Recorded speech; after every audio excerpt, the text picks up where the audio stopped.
يمام ويلي الهوى يمام ويليا يمام ويلي الهوى يمام ويليا بسمة بتقهر الهموم والآمل يملاها عمري الظلم ما يدوم وأرضك ما بننساها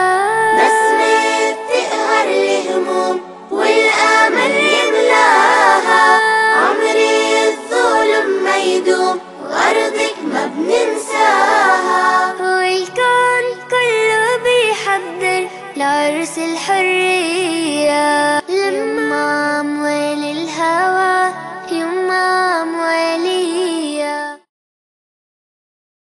أعوذ بالله من الشيطان الرجيم بسم الله الرحمن الرحيم الحمد لله رب العالمين ka tilinya ta flebo ko obela jele foni watina maliko ka frafina bangunga katasi jenfanto bela jele ma abika ka jemuka mandila jen watina ni amba fama faso jokene ina fo jemuka mini atore be talike nyona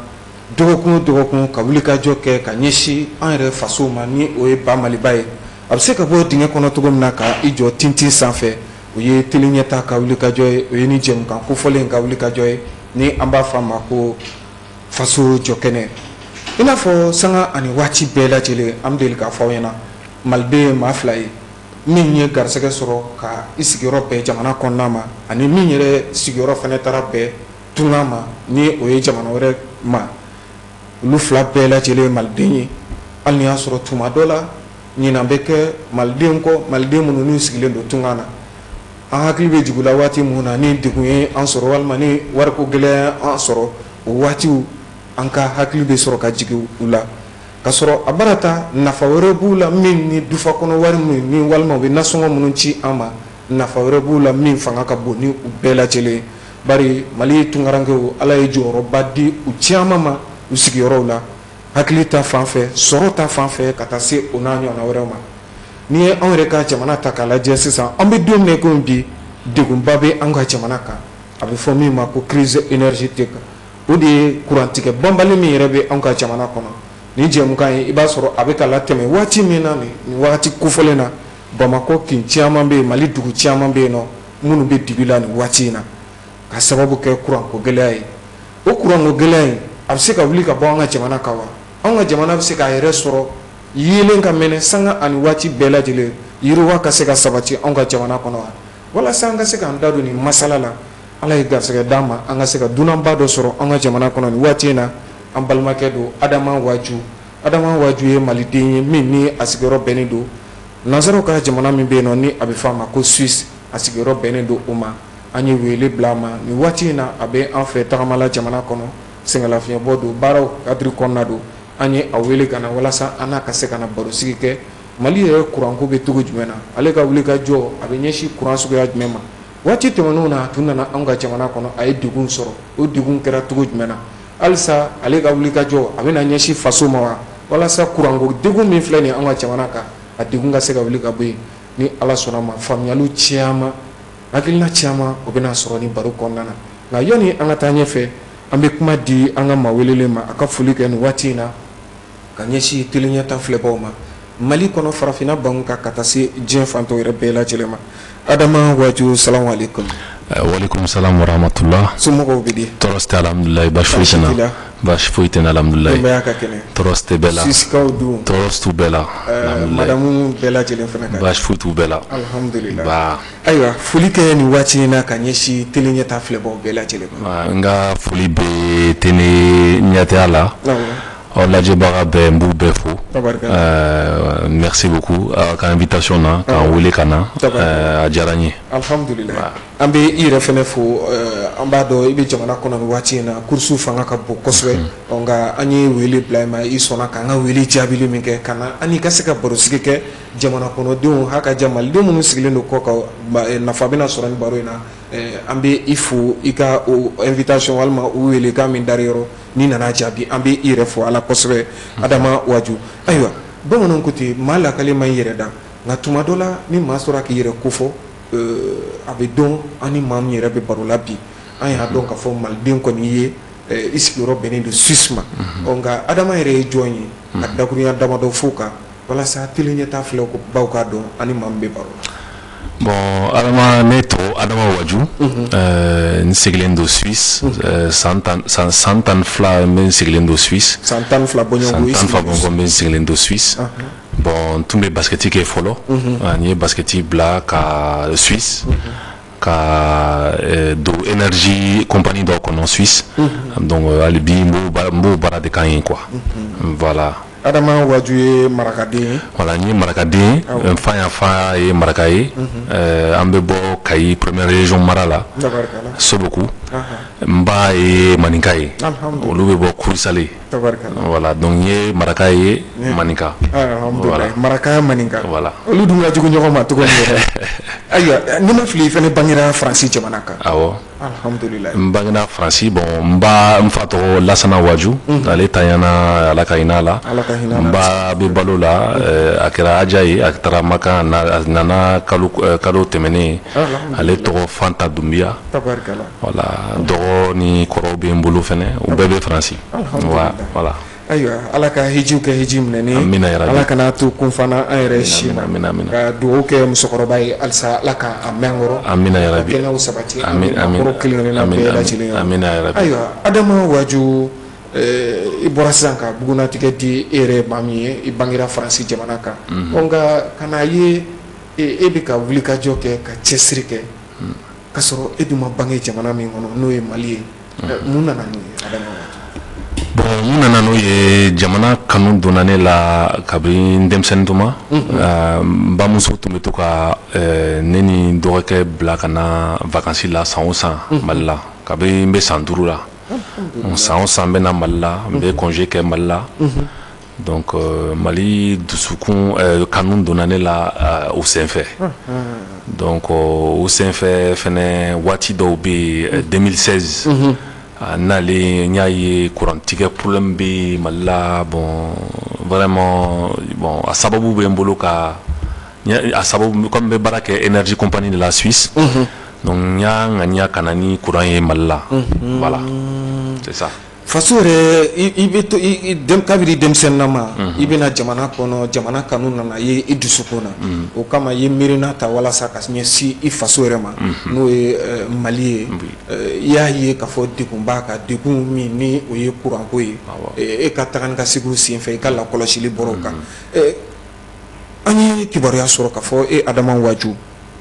i nana ni hakilinaba ye fɛɛrɛ bolodalen ka ɲɛsin Bamaliba ma kuranko degun min bɛ anw ka jamana kan a degun bɛ se ka bɔ yen a ɲɛfɔ an ɲɛna dɛ projet in tun ye mun projet modèle ye ani san jumɛn i nana n'a ye. voilà projet an nana n'a ye kabini 2016 san 2016 waati voilà donc an tun b'a fɛ ka tile bayɛlɛma ka kɛ courant ye. Courant sɔrɔ cogoya wɛrɛ bɛ yen min ni taji tɛ kelen ye. ni taji tɛ kelen ye awɔ a bɛ fiɲɛ b'a la. fiɲɛ courant ka sɔrɔ fiɲɛ fɛ. a bɛ se ka sɔrɔ fiɲɛ fɛ. a bɛ se ka sɔrɔ ji fɛ fɛnɛ. ji fɛnɛ fɛ. awɔ a bɛ se ka a fɛnɛ bɛ se ka sɔrɔ ɲama fɛnɛ fɛ sabu. ka ɲama bamayɛlɛma ka kɛ courant ye. awɔ courant ye fɛnɛ. nka e tun nan bɛ ni min ye o de ye ka tile bamayɛlɛma. ka kɛ courant ye. ka kɛ courant ye. awɔ. tile kɔni o ye Ala ka dili ye. o ye tiɲɛ ye effectivement. san 2016 i ka wuli ka jɔ kɛra i ni nanzaraw tun bɛ ɲɔgɔn fɛ wa. awɔ an nana bon an ye baara caman kɛ Mali la bon an y'a daminɛ Kulikoro mara de la Kulikoro ville la an ye études kɛ an ye terrain choisi fo ka se signature ma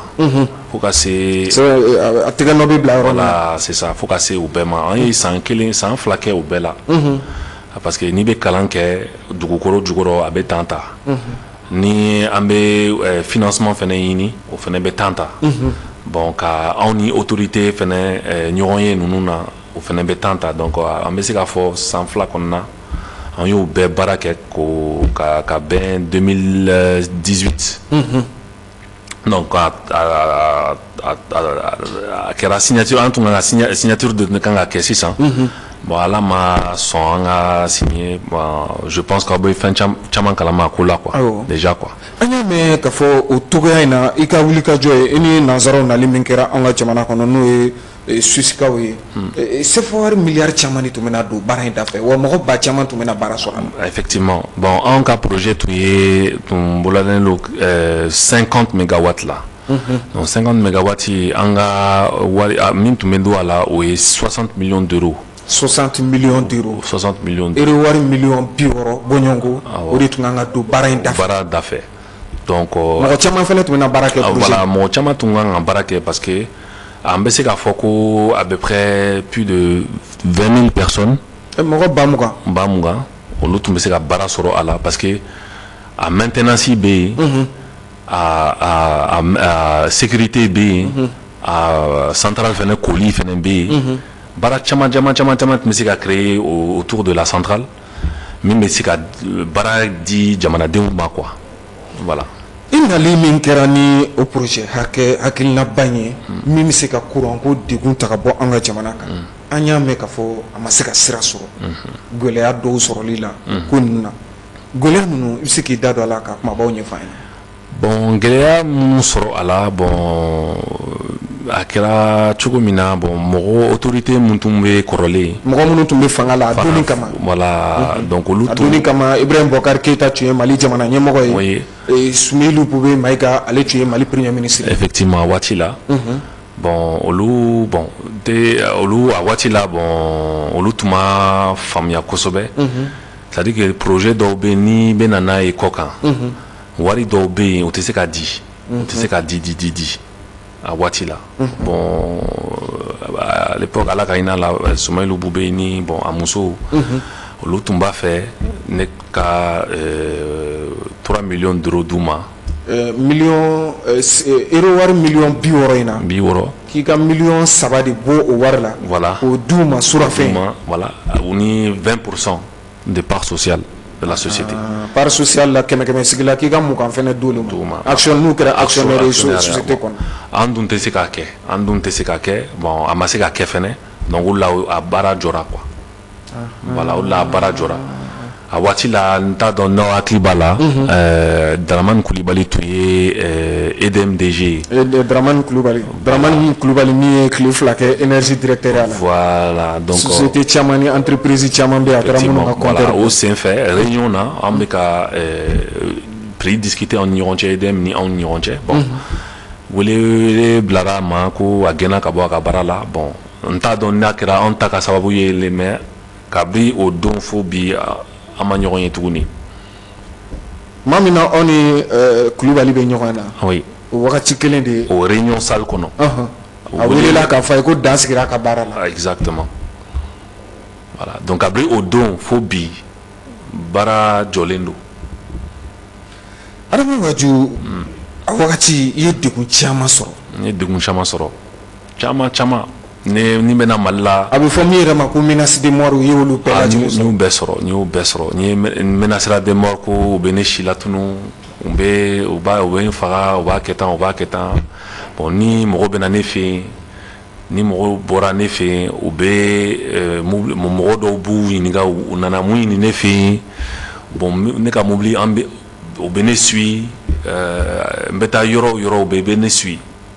ne bɛ n ka séjour bɛɛ kɛ ou bien suis ou bien quoi mais m'a découragé quoi m'a découragé donc voilà ni kɛra Mali kɔnɔ yan nɔ hakili la kunnafoniw bɔra n'a ye effectivement à l'époque ala ka hinɛ Tidjane Tangara kunnafoni sɛbɛnna tun don sɛbɛnnikɛla wanɛ tun don anw ka jamana kɔnɔ ale ye sɛbɛnni kɛ ka mankutu caman ta ka ni projet in sɛgɛrɛ wa degun minnu yera kɔnɔna fɛnɛ a y'olu fɛnɛ fɛ bɛɛ lajɛlen fɔ a y'o fɛnɛ fɔ effectivement Tidjane Tangara ala ka hinɛ la vraiment ale ye a y'a ko mɛn a ye n wele ka ɲininka parce que ale a waati la tun bɛ baara kɛ AER la agence des énergies renouvelables donc a y'a mɛn ko munna a ye ne ɲininka munna ne ka an ka projet jɔra bon ne y'a ɲɛfɔ a ye bon ale fɛnɛ y'a sɛbɛn a ka journal la kabri a y'a sɛbɛn a ka journal la dɔrɔn ne ka menace de mort sɔrɔla o senfɛ bon ale fɛnɛ ala fɛnɛ y'a kɛ fɛnɛ ale fɛnɛ ma si sɔrɔ o kɔfɛ bon a wagati kunnafoni caman bolila ka kisa yɛrɛ kan a jirala ka fɔ kunnafonidila don min yɛrɛ dɔw ka kuma yɛrɛ la an ye kibaruya minnu dɔw sɔrɔ ka fɔ a fɛnɛ bɔnɛna nin na hali ni y'a sɔrɔ dɔw yɛrɛ y'a fɔ nanzarakan na ka fɔ ko il a été empoisonné ninnu bɛɛ lajɛlen kibaruyaw sɔrɔla Tijani Tankara ka fatuli yɛrɛ kɔfɛ an bɛ dugawu kɛ ala ka hinɛ ani kunnafonidila yɛrɛ fɛn fɛn fatura k'u to nin baara in kɔnɔna na ala ka hinɛ u bɛɛ lajɛlen na alisilamɛ furuw bɛɛ lajɛlen ayiwa ani Adama Darame fɛnɛ Adama Darame min bɛ Faransi sisan le Sphinx journal le Sphinx ale fɛnɛ menacera fɛnɛ a fɛnɛ ye degun sɔrɔ baara in fɛnɛ degun sɔrɔ fo a kɛra réfugié politique ye Faransi a bɛ o hukumu de la bi fo sisan voilà ɲama e tun bɛ fɛ ka na ni projet min ye courant ka courant dili min kɛ jamana ma nɔgɔya b'a la ka tɛmɛ an bɛ ka courant ta sɔrɔ cogo min na sisan wa taji ma ɲi ka wa a ka nɔgɔn n'o ye wa a ka nɔgɔn n'o ye parce que tile ala ye Mali a ye tile di Mali ma a ye Mali sɔn tile la a ye Mali sɔn tile la a ye Mali sɔn ji la a ye Mali sɔn fiɲɛ na fɛnɛ donc bi bi na Mali majorité an bɛ thermique de la an bɛ carburant groupe de la an bɛ taa citerne fa jamana wɛrɛw la voilà ka taa citerne san na voilà san 2022 CFA wari miliyari 180 bɔɲɔgɔnko voilà o de donna taji la voilà EDM dɔrɔn k'a sɔrɔ tile ye fu ye donc a tɔ ye ka na système min bila en place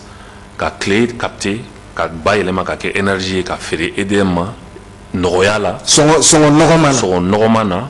comme ça EDM fɛnɛ bɛ se ka feere aw ma nɔgɔya la fɛnɛ quoi e bɛ fɛ k'a fɔ k'anw ka courant da ka gɛlɛn wa aw ka courant da ka gɛlɛn kojugu sous région kɔnɔ aw ka Mali sous région kɔnɔ n bɛ min dɔn sous région kɔnɔ Mali da ka gɛlɛn ni sous région bɛɛ ye bi courant na parce que aw ka majorité bi a bɛɛ ye thermique de ye yan a bɛɛ bɛ marché ni taji de a bɛɛ bɛ taamini ni taji ye n y'a fɔ u ye Sirakɔrɔ centrale monté kɔsa in na ninnu bɛɛ ye taji ye diɲɛ bɛ ka tɛmɛ o kan ah non ninnu tɛ kɛ anw fɛ yen tuguni ninnu tun bɛ kɛ siècle avant an t'o kɛ tuguni quoi ninnu tɛmɛna an ka tile la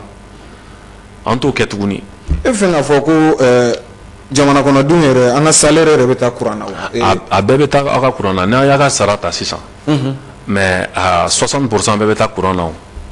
kɛmɛ sigila i ka kalo sara min bɛ d'i ma a bɛɛ bɛ taa courant a bɛɛ bɛ taa courant na bi o man kan et puis courant bɛ tigɛ bon se bɛ minnu ye u bɛ se ka groupe dɔw san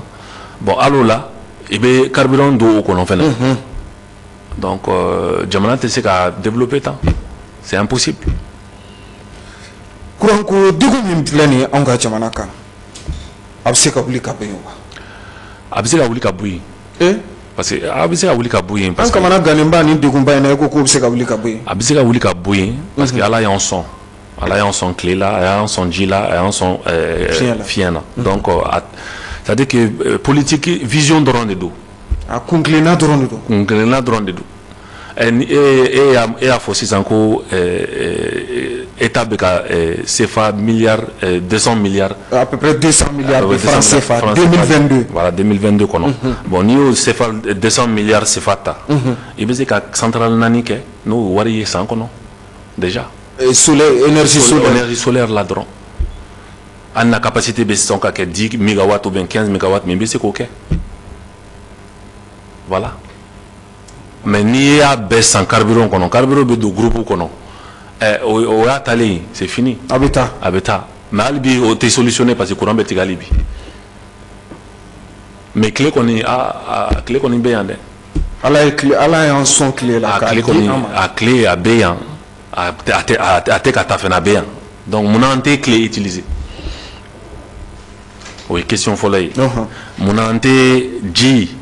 utiliser le fleuve Niger, le fleuve Sénégal, et ses affluents. Munna an tɛ fiɲɛ utiliser. Fiɲɛ ba de bɛ ci kɛrɛnkɛrɛnnenya la an ka jamana yɛrɛ kɔgɔ dugu yan fan fɛ. Voilà. Mais carburant ko hali ni pétrole bɛ Mali la pétrole be mal la mais ante ka exploiter follow ate ka bo follow voilà bon ni te fait mi exploiter muna ibeta fin san ko kan kanati mais ante clé ça ala de adian ma ante ji san ala de adian ma ante fien san ala de adian ma dans ngulu nga nyeshi ulu sabat doron de madron ko problème be ba mal la Mali bi se ka courant soro lafia la bonya la Mali dunga lafia courant ko tasira ah non ça c'est un coup mais ni a ye bi transition nali ministre koro mimi numbe mais c'est faut que aller wari mindo courant cola aya bedo thermique de là pratiquement a bedo na thermique de là thermique de machine ba walma groupe so ibe carburant ko kono munu mangam ba be sigida la mo répéter ibe carburant ko kono bon si ter kele abese ka air kelinke air fla awo si terni kuturu ko yelema aw ko yelema abese ka air fla dron de ke si terni kuturu litre ba bioro ba bidro do groupe la be abebe ba yelema air fla donc yaro akagele adama waju ye wuli ka joba min kɛ ni nansaraw ye n'anw nana an ka jamana kɔnɔ san 2016 waati projet kofɔlen an bɛ don min ko bi a bɛ lahalaya jumɛn kan nka ni ala sɔnna ma baro tako filanan na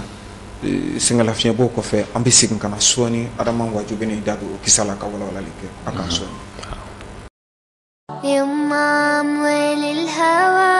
يمام وليا يمام وللهوى يمام وليا بسمة بتقهر الهموم والامل يملاها عمر الظلم ما يدوم وارضك ما بننساها بسمة بتقهر الهموم والامل يملاها عمري الظلم ما يدوم وأرضك ما بننساها والكون كله بيحضر لعرس الحرية يمام وللهوى يمام وليا foli ani waliɲuman dɔn k'o lase aw kelen-kelenna bɛɛ lajɛlen ma aw minnu bɛ ka tele ɲɛta lajɛ nin waati in na ka danaya ta ka da nin jɛmukan kofɔlen kan ni an b'a fɔ a ma faso jɔ kɛnɛ dɔgɔkun min bɛ ɲɛnamaya tele ɲɛta yɛrɛ jabaranin so sanfɛ ka wele bila an ka jamana cɛ fara muso ka denmisɛn fara maakɔrɔba kan minnu sigilen don Mali kɔnɔ ka taa se minnu sigilen don Mali kɔkanna jamanaw ma olu bɛɛ lajɛlen u da bɛ se ka don fasoko la cogo min na walima masalaw ni kumasenw bɛ se ka ta cogo min na an ka cɛsiri kɛ ka ɲɛsin an yɛrɛ ka jamana ma an filɛ k'o jɛmukan de filɛ nin waati in na maa welelen bi o ye Adama Waju ye Adama Waju ye maliden ye min bangera Faransi jamana kan nka nin waati in na a sigiyɔrɔ bɛnnen don Suisse jamana ma wulikajɔ de kɛra ale fɛ maliden don ka ɲɛsin anw ka jamana ma kurantigɛ banbali min filɛ nin anw ka jamana kɔnɔ f'u bɛ se ka siri o kisaw dan na cogo min na hali ni y'a sɔrɔ a waatiw sira kɔni balaminina ɲɛ togo bɛɛ lajɛlen na bari a yirala la ka fɔ a ka surafɛn di walasa kuranko a bɛ se ka sira sɔrɔ cogo min na an ka jamana kɔnɔ ka bɔ o don na ka na bila bi la Adama Waju yɛrɛ ye gɛlɛya caman sɔrɔ wa a yɛrɛla maaw fɛ o waati yɛrɛ la ka fɔ n'a ma kuma bila walima n'a m'i sen bɔ a baara la u n'a bɔnɛ a nin na ala kɔni ye kisi ni tanga kɛ a yɔrɔ an bɛ don min na komi bi Adama Waju seginna ka na Bamakɔ yan nɔ an ye wele bila a ma an n'ale de bɛ baro la Adama Waju an tun nana ɲininkali tun nana da yɔrɔ min na o de ye ka fɔ projet ba kofɔlen nin ye projet ba ye bari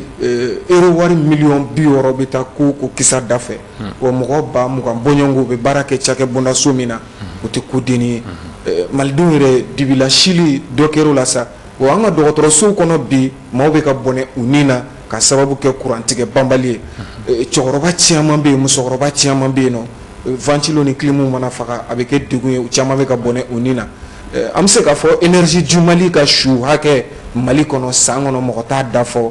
bana bɔlen kɔfɛ a la o cogo kelen na n'i ye jateminɛ fɛnɛ kɛ i b'a ye k'a fɔ anw ka jamana kɔnɔdenw kalo sarani fɛn fɛn bɛ di an baarakɛla fɛn fɛn ma a bɛɛ de bɛ ta ka taa di énergie mɔgɔw ma nin ye degunba ye anw ka jamana kan nka a barata jamana sigilen don k'a bolo fila da sen kan k'a lajɛ Adama an ka tɛmɛ ni ɲininkaliw ye projet kofɔlen a bɛ dangun jumɛn na an bɛ don min na i komi bi. Bon, ne connais Nana, comme ni autorité chaman ye, donc comme ni jamana ɲɛmɔgɔ faama caman ye ɲɔgɔn ye ɲɔgɔn ye bon o ko ne ma ko comme constitution kura kan ka falen ani remaniement ministériel kan ka kɛ n'o kɛra n ka na donc o la ne nana bon alhamdulilayi bon an bɛ a kuma kan fɔlɔ kuma ɲɔgɔnyew bɛ sen na voilà ɲɔgɔnye bɛ sen na voilà bon a sira ma sɔrɔ fɔlɔ mais an b'a démarches de la ka se ka na ni projet ye tuguni quoi jamana kɔnɔ ni jamana kɔni y'a ka yamaruya di projet in labɛnnen don a bɛ se ka na halisa an ka jamana kɔnɔ projet labɛnnen don hali sini projet labɛnnen don hali sini parce que an labɛnnen don a tɔ tora signature kelen dɔrɔn de ye an ni EDM ka sigi ka prix discuter n'an bɛnna prix la o y'a bannen o y'a bannen o y'a bannen parce que an ni direction nationale de l'énergie an ye sigi ka kuma kɛ ka concession kɛ pendant 25 ans an y'o baara bɛɛ kɛ ka ban an y'o PV signé ka ban donc sisan an bɛ discuter ni an bɛ énergie feere mɔgɔ minnu ma o ye EDM ye a b'a feere EDM de ma voilà an b'a feere EDM de ma EDM b'a feere aw ma voilà donc a tɔ tora ye ka an ni EDM ka sigi an ka prix discuter et puis n'an ye prix discuter sisan n'an bɛnna an bɛna ni projet ye mais a ka ca Ala fɛ comme an b'a dɔn an ka nɔgɔn an ka prix ka nɔgɔn an b'a dɔn ko an ka prix ka nɔgɔn parce que an b'a dɔn EDM b'a feere aw ma cogo min na donc an b'a dɔn an b'o duguma tajima ye an bɛ k'o san sɔngɔ min na bi ni dutigiw bɛɛ dɛsɛlen don bi k'i ka courant facture sara anw kɔni b'o duguma aw b'o duguma voilà mais an kɔni tɛ se ka bila EDM place la ka EDM de b'a décider u b'a feere aw ma cogo min na mais an kɔni b'a feere an b'a fɛ ka feere EDM na nɔgɔya ma sɔngɔ nɔgɔman na nka ni Ala sɔnna ma lala kumaɲɔgɔnya minnu bɛ sen na n'olu ni yamaruyakanw kɔni dira an bɛ se k'a fɔ don n'a nataw la kuranko degun min filɛ nin ye an ka jamana kan a bɛ se ka wuli ka bɔ yen en tout cas o ye ne ka cɛsiri ye parce que ne ka jamana bɛ gɛlɛya kɔnɔ bi bi na n'i y'a ye Mali ka énergie min bɛ Mali bɛɛ fɛ a bɛ 15% de la 15%. Maliden kɛmɛ o kɛmɛ mɔgɔ 15 bɔɲɔgɔnko a b'o de la courant ka sabatili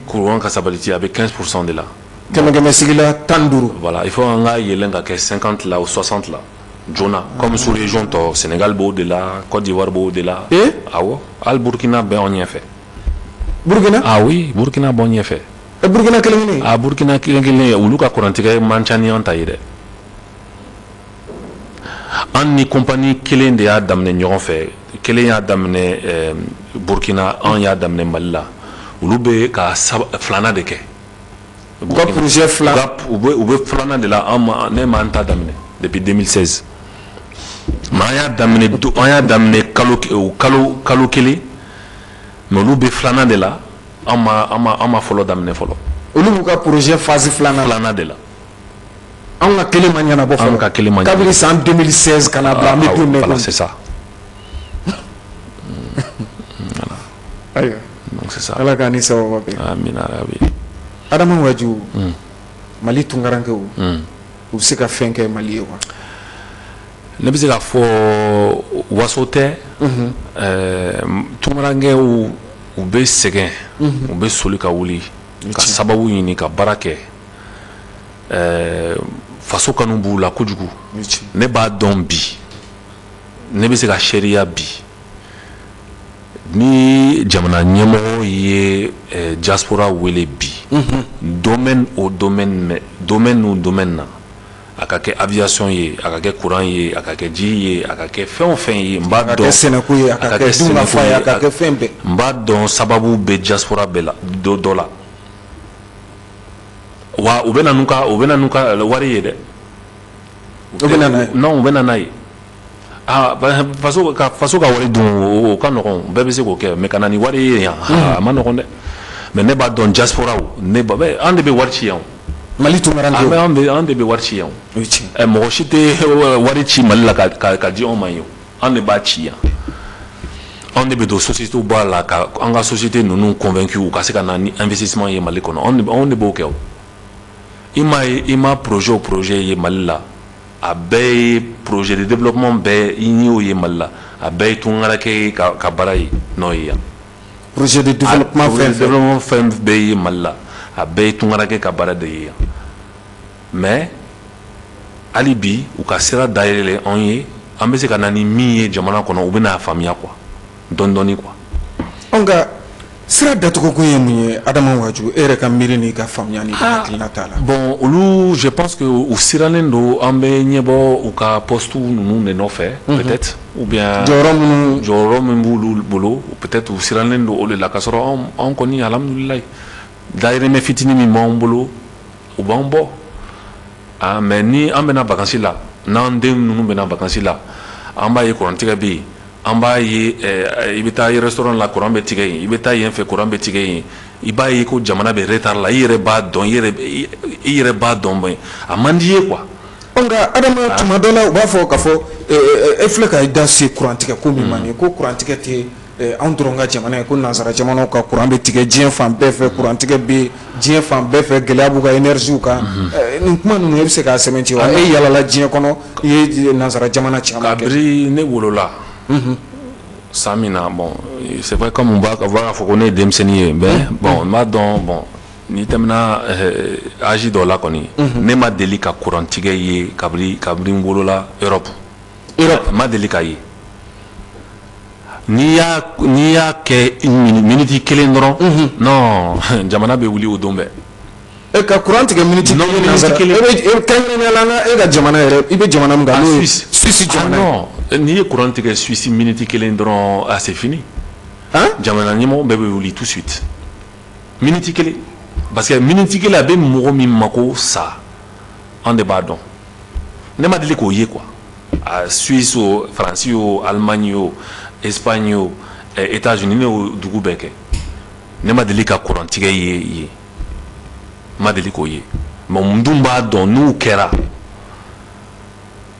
non jamanaden bɛ wuli dɛ u kama dɛ non parce que u ye an ka hakɛ dɔ ye an ka jamana dɔ Suisse i ka hakɛ fɔlɔ ye ji ani courant non i ka droit de y'o ye o man kan ka dɛsɛ jamana kɔnɔ n'o dɛsɛra jamana kɔnɔ dɔrɔn jamana tɛ tuguni parce que ni ji tɛ yen i tɛ balo ni courant tɛ yen i bɛ baara kɛ cogo jumɛn baara tɛ se ka voilà baara tɛ se ka kɛ donc o y'i ka hakɛ fila de ye wa priorité dilen don non o ye c'est à dire que olu fila olu tɛ tulonkɛw fɛ o ye obligatoire ye an ka constitution kɔnɔ mais ala bɛ Mali constitution kɔnɔ malien den kan ka ji ani courant o ye wajibi ye état bolo ka kɛ obligatoire parce que n'o tɛ i tɛ se ka foyi kɛ o Adama Waju courant tigɛli miniti kelen o ye gɛlɛya ye tubabu jamana ah oui nka a bɛ tigɛ an fɛ yan nɔ 24 heures 48 heures 72 heures voilà kabako tɛ aw bolo wa min kɛra ne nalen ne dabali tile fila dumanzana courant bɛ tigɛ tile fila Bamakɔ sigida gale la k'i min bɛ yen nɔ n'o ye dumanzana tile fila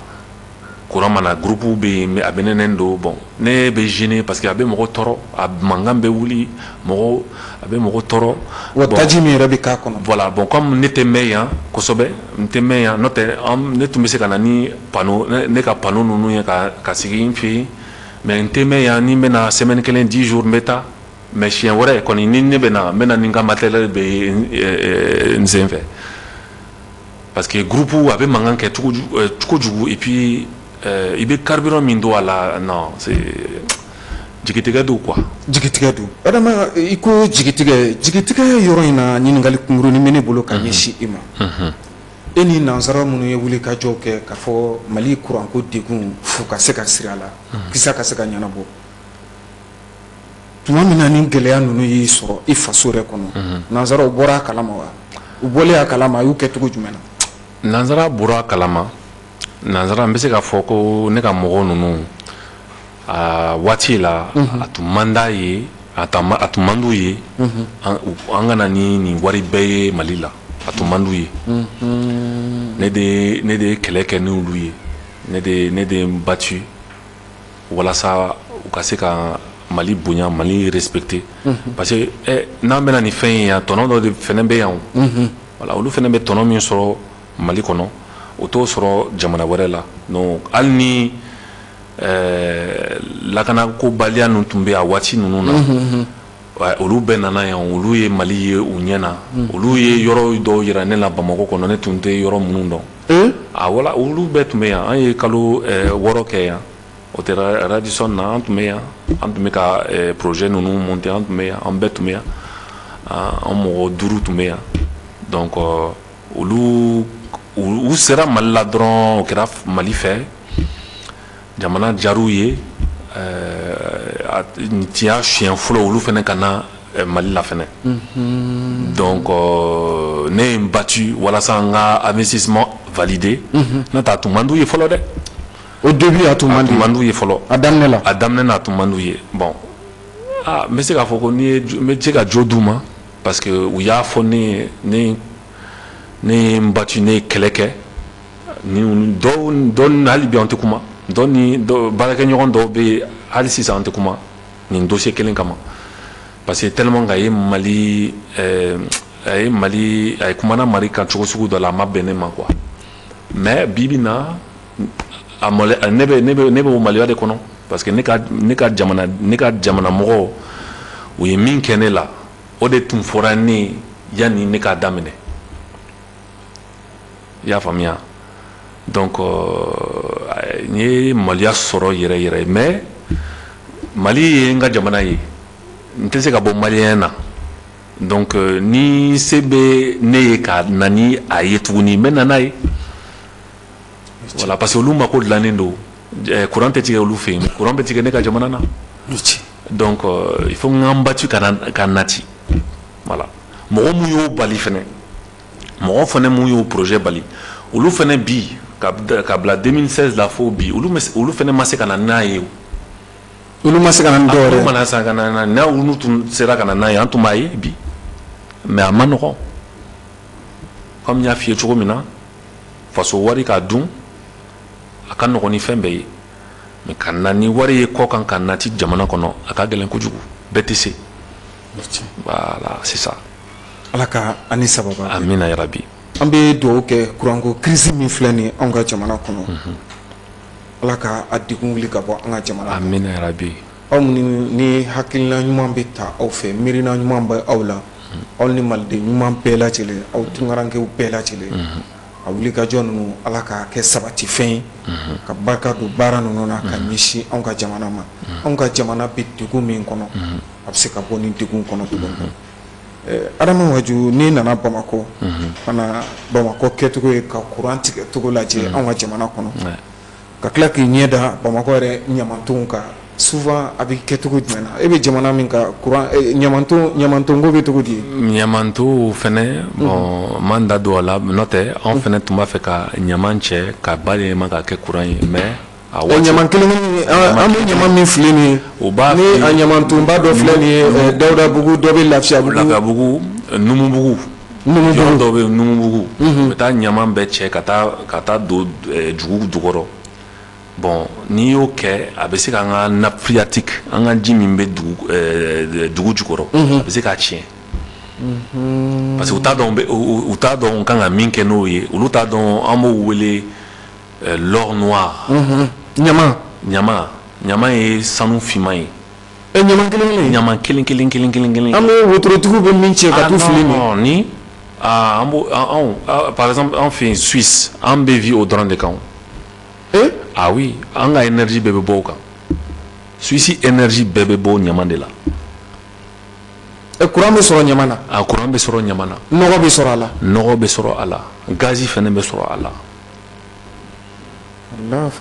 awɔ i bɛ se ka fɛnɛ c'est-à-dire que plastique i bɛ se ka bayɛlɛma ka kɛ plastique ye tuguni mana i bɛ se ka bayɛlɛma ka kɛ mana ye tuguni fɛn caman bɛ yen i bɛ se ka bayɛlɛma ka kɛ fɛn dɔ ye voilà mais je me rappelle ne hakili b'a la don dɔ la an tun bɛ an tɛmɛna Lafiyabugu fɛ ne ka mɔgɔ ninnu tun bɛ yen an tun bɛ ka taa Sɛbɛnnikɔrɔ u ye ɲaman ninnu ye u ye mobili jɔ ini nanzara minnu tun bɛ ɲɔgɔn fɛ. O ye mobili jɔ n ko aw ye mobili jɔ mun de la o ko mais e ɲɛ tɛ sanu min bɛ yan n ko sanu jumɛn n ko yan ɲama bɛ fan bɛɛ fɛ u bɔra mobili kɔnɔ ka filmer ka caméra ta ka filmer ka fɔ mais aw bɛ aw bɛ ka mun de kɛ nin ye an t'a dɔn an bɛ ka min kɛ nin ye mais ko an t'a fɔ ministre ye an mako b'a la an b'a bayɛlɛma sisan bon a waati la fɛnɛ n ye gɛlɛya caman sɔrɔ o la fɛnɛ wari tiɲɛna waati la bon séjour minnu kɛra yan nɔ musakaw caman de bɛ don a la hôtel sarawa ka déplacement dumuni minnu bɛ k'aw fɛ. dumuni bɛ k'aw fɛ bon i yɛrɛ b'a dɔn ne ka mɔgɔw suisse ne t'a fɛ k'olu degun n t'a fɛ k'u sɛgɛn kurantigɛ ninnu bon an b'u bila hôtel la u bɛ lafiya la yen tranquille voilà an t'a fɛ ka taa ninnu ye yɔrɔ ninnu na bon parce que n t'a fɛ k'u choquer quoi voilà n b'a fɛ k'u bila l'aise la et puis ne b'o bɛɛ kɛ k'a yira comme jamana de bɛ k'a k'u ye awɔ ne b'a kɛ comme si jamana de b'a k'u ye k'a sɔrɔ ne de b'a bɔ olu t'a kalama fo sisan ni n bɛ kuma bamanankan na o t'a mɛn mais ne de b'a wari bɛɛ bɔ musaka in bɛɛ bɛ bɔ e dufa la a bɛɛ bɛ bɔ ne kun n b'a fɔ ko jamana y'u invité jamana ye hôtel ta olu ye ne de b'a fɔ hali sisan olu bolo o de bɛ ka kɛ ale bolo bi olu bolo o de bɛ ka kɛ parce que olu tɛ se k'a faamuya mɔgɔ bɛ se ka na ni miliyari ye jamana kɔnɔ jamana mɔgɔ tɛ se ka n'u kunbɛn jamana mɔgɔ tɛ se k'u bisimila olu tɛ se k'o faamuya n'an bɛ taa jamana wɛrɛ la o de bɛ kɛ o mais yan ne y'a ye o tɛ kɛ donc ne de b'a kɛ u place la ne ye maliyɛn ye o ni fitini min bɛ ne bolo ni ne bɛ se ka don jamana kɔnɔ walasa ka faso kumabɔ ka honneur di n ka jamana na n t'a fɛ tɔgɔ tiɲɛ ka se jamana kɔnɔ n'u seginna o t'a fɔ ko an y'a kɛ tan Mali la u y'an ka wari tiɲɛ non ne tɛ ka wari tiɲɛ na ne ye maliyɛn ye a bɛ bɛn ne ma an maliyɛn dama b'a ɲɛnabɔ ɲɔgɔn cɛ mais bi alhamdulilayi mɔgɔ si tɛ se k'a fɔ ko Mali m'u bila o jɔyɔrɔ la m'u dɛmɛ mɔgɔ minnu nana dunan minnu nana u ka dunanya kɔnɔ mobili min bɛ taa adama ka wari de don hôtel min bɛ sara adama ka wari de don dumuni min bɛ d'u ma adama ka wari de don mais ne b'a fɔ ko jamana de y'a d'u ma ne b'a fɔ ko faso de y'a d'u ma u bɛ content quoi u b'a fɔ ko ah non Mali ka ɲi u y'an bisimila ka ɲa mais awɔ ne fana y'u bisimila ne ye maliyɛn ye donc a bɛɛ ye kelen ye ne bolo a bɛɛ ye kelen ye ne bolo i ni faso de voilà c'est ça i ye cɛsiri mun kɛ ka ɲɛsin i faso ma ala k'a ni sara ni kayira ye amina yarabi ala k'a kɛ baraji ye ani bɛɛ lajɛlen ye amina yarabi amina mɔgɔ mana fɛn min k'i faso ye i y'a kɛ a kɛyɔrɔ la adama waju kulu sera siɲɛ ma ni ma ko k'e ka kumakan laban fɔ nin kɛnɛ in kan ani welelema kan da i bɛ se ka mun sɔrɔ ka fɔ bi émission in kɛnɛ kan n'o ye faso jɔ kɛnɛ voilà n bɛ min fɔ n b'aw lamɛnbaga bɛɛ fo n b'a fɛ ka jamana ɲɛmɔgɔ ni video sera ka caman a ka diaspora kɔrɔbɔ dɔrɔn a k'u kɔrɔbɔ dɔɔnin dɔrɔn o kɔrɔbɔ dɔɔnin dɔrɔn an b'an faso fɛ an b'a fɛ ka dɛmɛ na ca an ka faso la an b'a fɛ k'a dɛmɛ a bɛ ka minnu kɛ sisan a ka di an bɛɛ ye en majorité a ka di an bɛɛ ye mais walasa an ka se ka na ni développement ye yiriwa ka se ka sabati voilà système dɔ de don an bɛ se ka na n'a ye a k'an wele dɔrɔn ale tɛ dɔrɔmɛ kelen bɔ État tɛ dɔrɔmɛ kelen bɔ anw yɛrɛ de b'a bɔ anw yɛrɛ kun donc risque jumɛn de don ko ka nɔgɔn yɔrɔ a ka nɔgɔn yɔrɔ a ka nɔgɔn mais ni olu m'an wele ça veut dire k'u t'a fɛ an ka participer fasojɔ la k'a sɔrɔ anw dun bɛ se ka kɛ a se b'anw ye diaspora ne bɛ ka kuma diaspora tɔgɔ bɛɛ la ne b'a dɔn mɔgɔ dɔw bɛ yen an mɔgɔ dama dama dɔw bɛ yen n'u jamana ɲɛmɔgɔ y'an wele sisan yan n bɛ san 2 d'i ma san 3 d'i ma an bɛ na ni plateau kelen na tuguni ka kuma kɛ ala k'o kɛ voilà ni ala sɔnna ma voilà an bɛ i yɛrɛ fo adama waju k'i waleɲuman dɔn e min sɔnna k'an ka wele jaabi ka se ka na an ka plateau ka bi ani ka se ka baro sigi kɛ an bɛ dugawu kɛ séjour ala k'a tɔ nɔgɔya amina yarabi amina yarabi i ɲuman segin ka taa nansara jamana yɛrɛ kan amina yarabi ka taa i ka baarakɛyɔrɔ yɛrɛ mɔgɔw ɲuman fɛnɛ sɔrɔ amina yarabi ka dugawu k'i ye tunga sigi ala k'a nɔgɔya i ni tungaranke kelen-kelenna bɛɛ lajɛlen projet min ni o ye mali yɛrɛ bɛ se ka bɔ kuranko degun kɔnɔ cogo min na ni a projet b'i bolo an bɛ don min komi bi projet in ala ka kɛ sabatifɛn amina yarabi ala ka barika don baaraw la amina yarabi ɲɛsin an yɛrɛ ka jamana na amina yarabi